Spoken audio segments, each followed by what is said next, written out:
the strawberry shake, that same plant that once used to cost $1,500. We're going to propagate this to make several strawberry shakes. Let's make a cut somewhere here. You want to always make sure you have a clear node. So we'll make this big cut here. And now we will cut each of these other leaves as well. Now I do want you to look at that growing point, which is a pink little bump here. That's where the new plant is going to come from. You want to make sure each of your cut has a little node. That's your next cut.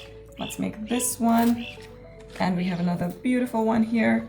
Look at how gorgeous and pink that little bump is. Now this big cutting that we made initially, we won't leave it this way. It would grow much faster and better if you were to make them into single cuts. Now this one is tricky because it is a top cut, but I do see a lot of roots, as you can see here. Clearly a lot of roots, so we can certainly take a few more. Another beautiful one. Again, I do see clear roots in this node and this node, so I'm going to make one more. And so that's a pretty top cut that you have. Once your cuttings are ready, you can just pop them in water. It could be just a mason jar. And you make sure some of those roots are actually touching the water. And your propagation setup is pretty much ready. Now, you would want to keep an eye in this jar. At least every 5 to 6 days, take a look and see if the water still looks clean. You might want to change out the water. That really helps with the rooting process. When you do see fresh roots about 1 inch, you go ahead and pot them and you have your plants ready.